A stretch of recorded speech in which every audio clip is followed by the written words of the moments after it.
We've now arrived in Chartres and we're at a couch surfers called Rachel. But Rachel has gone for her flute recital with the Philharmonic Orchestra and out with a boyfriend, and she's sleeping at a boyfriend's. So we've got the run of the house. So Peter, well, we couldn't find a bloody supermarket, so we've ended up going to a posh butcher's, buying rabbit livers because it were all we could afford really, because it were a bit posh. We've made some rabbit livers, we've got some cider, bathtubs in there with all this dirty washing in it. This is Rachel's flat, she's left us in charge. This is the kitchen where we've just made us meal.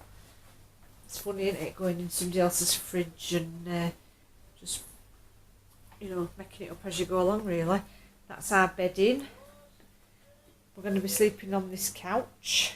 Couch surfing. Couch surfing, it's the first couch we've had. Yeah, first surf of a couch. We've not been on a couch up to now. Nope. We're meeting her for lunch tomorrow and we're having dinner here. She's doing starter and pudding and we're doing main course, so it's all sorted out. Right, we're now in Chartres. We're stopping with Rachel. We've come to see the cathedral this morning, which is another UNESCO site. We cannot escape the noddy train wherever we go. We've decided that when we're 75 we're going to actually start using them. So we're going to go and look inside. We're making a meal at Rachel's tonight. She's doing starter and pudding and we're doing garlic chicken. And I said to Peter, I need some rosemary, but I won't buy rosemary. I said, we've got to find out where it grows wild in Chartres. I kind of half said it as a joke. And Peter's just spotted it straight outside the cathedral. So we've got some rosemary from the cathedral. The holy rosemary with our chicken. The whole floor in here, it's a labyrinth, and you actually walk along. You can't do it because they've put chairs in the way, but you follow this pattern on the floor and it takes you around like equivalent of a maze, which is all this area here. And then you end up at the centre of the maze, the centre of the labyrinth. Just read is the exact same distance from that wall then the circular window at the top is exactly the same height. So if the wall fell away, that round stained glass window would fall exactly where I'm stood. Now I'm not sure what the significance of that is, but that's what I've just read. It's incredible. Yeah.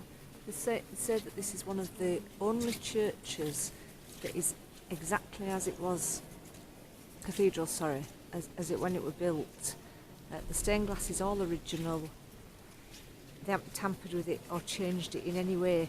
It's been in 3 fires, one totally destroyed it, one partially, and one they got away with. And it was UNESCO since 1979. This also reminds me of Albi Cathedral because this is the choir, where the choir sing inside there. And the amount of detail, put in my diary, it's so detailed, you can't actually describe it. And the way they described it in one of my guidebooks was filigree, which I thought, well, yeah, it's like filigree silver almost. You just can't believe how much decoration's in there. In this cage here is a piece of silk that the experts say dates back to the 1st century. Now, conveniently, that is around the time that Jesus was born, because this is reputed to be Virgin Mary's, part of Virgin Mary's dress. It was given to Chartres in 876, I think. Yeah, this is showing that the piece of cloth was given from Palestine. It's mentioned in Constantinople. It's given to Chartres in 876. And this tells us that the veil of the Virgin was worn by the Virgin Mary, traced back to the 5th century Constantinople. I like the way they use the word probably, even though experts have said it's made of silk probably dates back to the 1st century.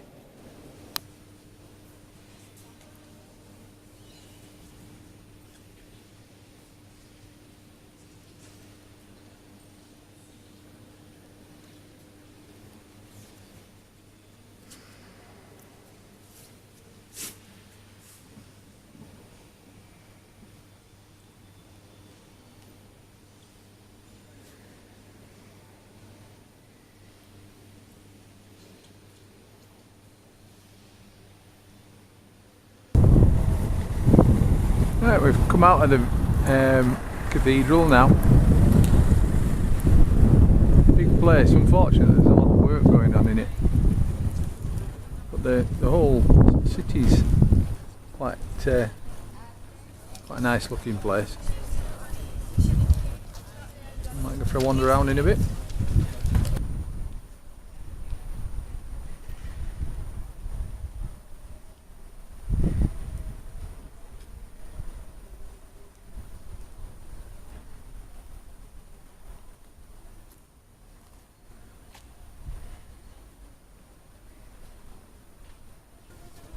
There are loads and loads and loads of carvings around the doorways. Some quite strange stuff.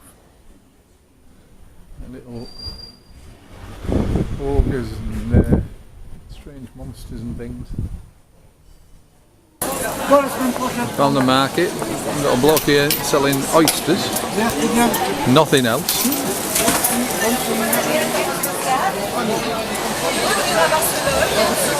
Everything's sort of fairly high quality, well, very high quality, but very high price as well. Well, we've been up there to have a look at an exhibition of mosaics, and we've just met Bob, who we've actually been to the village where he was born. And Bob is like a bloke with dreadlocks, slim bloke. Well, you'll probably have seen him on Facebook by now. And he was so astounded when we told him we'd been to the village where he was born. He ran away. He ran away, and he was stood with his mouth open. And they were looking at my necklace, and they were wondering whether we'd been to Senegal. But when we told him we'd been to his village, it was just like, he could not have been more astounded, could he? So You just had his life story. yeah. So he says today is his happy day. Happy day. So yeah, great area down here. So we've made somebody else happy today, which is always good.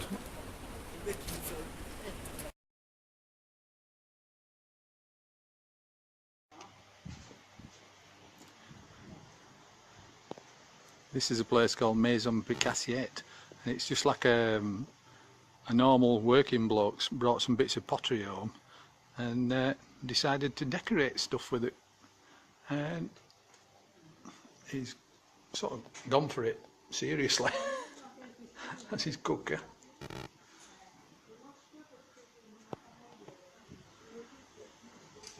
And Janice here trying to get a photo through bars.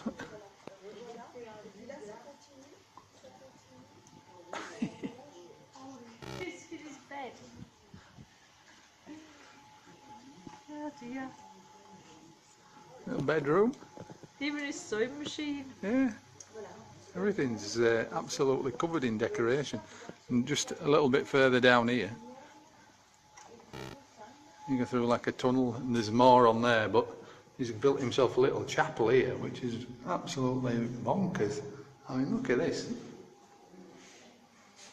The ceiling's just crazy.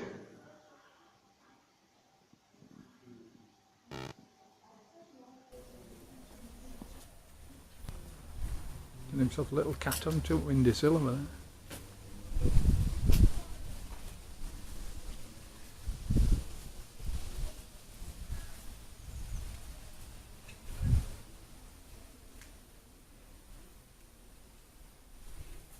That's probably not as ornate in there, it's like a little information centre.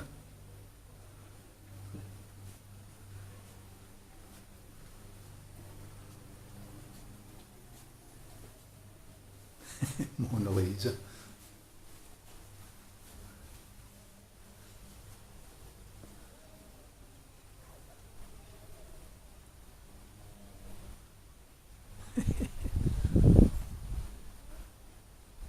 So here we are with Rachel and Julian, and we decided to make garlic chicken, but it's been in the oven a little bit too long.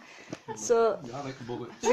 we've got garlic that's shooting off the plate. In fact, quite black. Looks like chestnuts. Oh dear. We tried our best, so at least it makes us laugh. And we chose a beer, IPA, one of Peter's favourites.